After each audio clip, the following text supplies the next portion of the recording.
পাটায় মশলা বেটে ভাবির হাতের স্পেশাল মুরগির মাংস রান্না। আসসালামু আলাইকুম, কেমন আছেন সবাই? ওয়েলকাম করছি আমার আরেকটা ভিডিওতে। তো কারা কারা পাটায় মশলা বেটে মাংস রান্না করেন অবশ্যই কমেন্টে জানাবেন। তো ভাবি এইখানে মরিচ বেটে নিল পরিমাণ মতন, মাংসে যেটুক মরিচ লাগবে এটুক মরিচ ভাবি পাটায় ভালো করে বেটে নিল। তো এখানে মরিচ বাটা অলরেডি শেষ হয়ে গেছে। তো ভাবি এখানে রসুন বেটে নিল।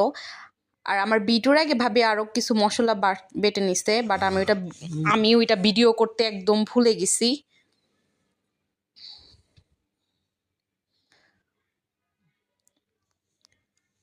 মাংস রান্নার আগে যদি মশলা বেটে রান্না করা হয়, মাংসের ফ্লেভারটা কিন্তু আসলে অনেক মজা হয় এবং খেতেও মশলা অনেক বেশি সুস্বাদু হয়।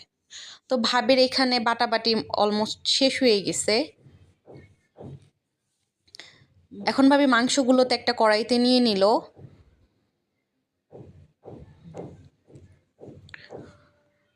কড়াইতে নেওয়া শেষ হলে এখানে ভাবি আদা আর রসুন বাটাটা একসাথে দিয়ে দিল, আর ওই মরিচ বাটাটাও এখানে দিয়ে দিল। এখানে 2 চামচের মতন ধনিয়া গুঁড়া দিয়ে দিল।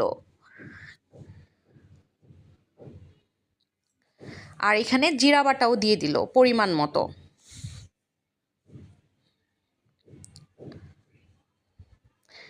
আর দিয়ে দিল 2 চামচের মতন হলুদের গুঁড়ো।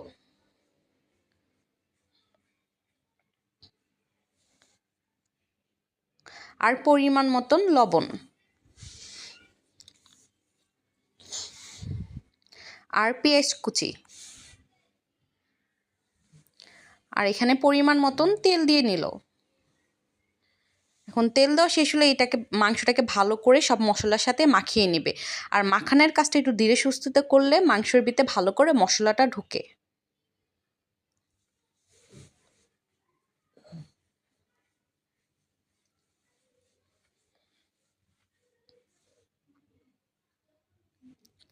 আমি তো ওয়েট করতেছিলাম কখন এই মাংস রান্নাটা হবে, কারণ আমি খুব খেতেই ইচ্ছুক ছিলাম যে বাটা মশলায় আসলে মাংস রান্নাটা কত বেশি টেস্টি হয়।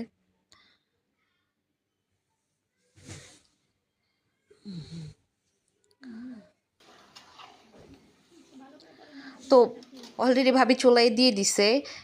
লাস্টে সে এলাচ দারচিনিও দিয়ে দিছিল। তো মাংসটাকে ভালো করে ভাবি এখন কষিয়ে নিবে। কষানো অলমোস্ট শেষ হয়ে গেছে। তো এই তো আমাদের চিকেন রান্না রেডি।